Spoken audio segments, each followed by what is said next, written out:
I started narrating stories on YouTube because after sending every story I wrote to all the big names and fewer lesser known names, I got no response. No thanks for sending. Your story sucks. Nothing. I won't mention who they are, but most of you should know who I'm talking about. Though, one big name did read a short story I wrote, which I'm very thankful for. It wasn't my best. This ran on for a while. After months of frustration, I finally realized it wasn't going to happen.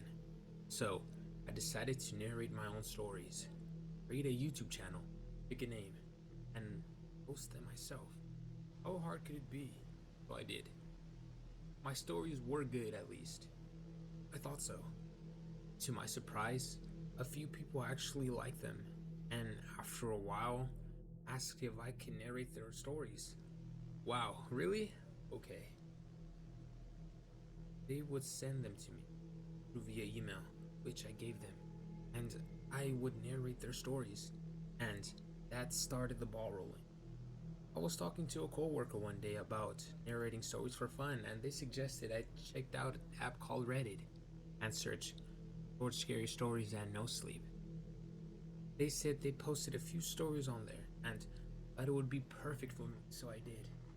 I created an account, started my search. There, I found all kinds of amazing stories. I contacted some authors through comments and personal messages, asking permission to read their stories. Most were cool with it, although I did get a few rejections. I just kept on asking. Always ask for permission. Things were going great. I was narrating amazing stories. People were liking them, and I even learned through karma on Reddit to start my own community. And I decided to use it for people to send stories, and people actually did. All the while, I was still searching for other communities to stories to read. That was until I found that story. I should have known by their username that it wasn't a good idea. I'm not gonna mention the name of it because it still sends chills up my spine just thinking about it. I am shaking. I write this. It was about 1 a.m. Insomnia set in, and I was sitting at my dining room table searching Reddit when I found that story. That it just blew me away. It had it all: drama, suspense, emotion, everything. I contacted the author through personal message asking, except for some reason, I signed it using my real name, not my stage name. Big mistake. I realized what I did, but it was too late. I already sent it. Anyways, mere seconds went by and I received a reply. Yes, I've been waiting for this. Thinking they've been waiting for someone to read one of the stories just like I was, I replied thank you and planned on with my night until I received my own personal message from the author. Hi, my name's Susan. Wanna talk? I figured, what the hell? I'm not doing anything else. What could it hurt? So I sent back, sure. After about a 30-minute conversation, I found out 1. The author was a female. 2. We both like Stephen King. 3. We both love horror stories. 4. We both live in the US, only a few states away from each other. I started getting tired. I let her know. We ended the conversation both saying goodnight. I was lying in bed, almost asleep, when I got a message from her saying, I'm glad to have someone like you to talk to. I miss that. I shrugged it off and went to sleep. A couple of days went by. I came home from work and found a note on my door saying, hi, sorry I missed you. Love, Susan. What the fuck? Love? I only talked to her about a half an hour. How'd she get my address? What the fuck did I just get myself into? I took the note off the door and quickly went inside, locking the door. I called the police. I told them this story and there was nothing to do until the crime actually was. Wow, that's reassuring. I hung up from them. and tried to do my normal routine: coffee, get changed, drink coffee, and so on. How could the note get out of my head?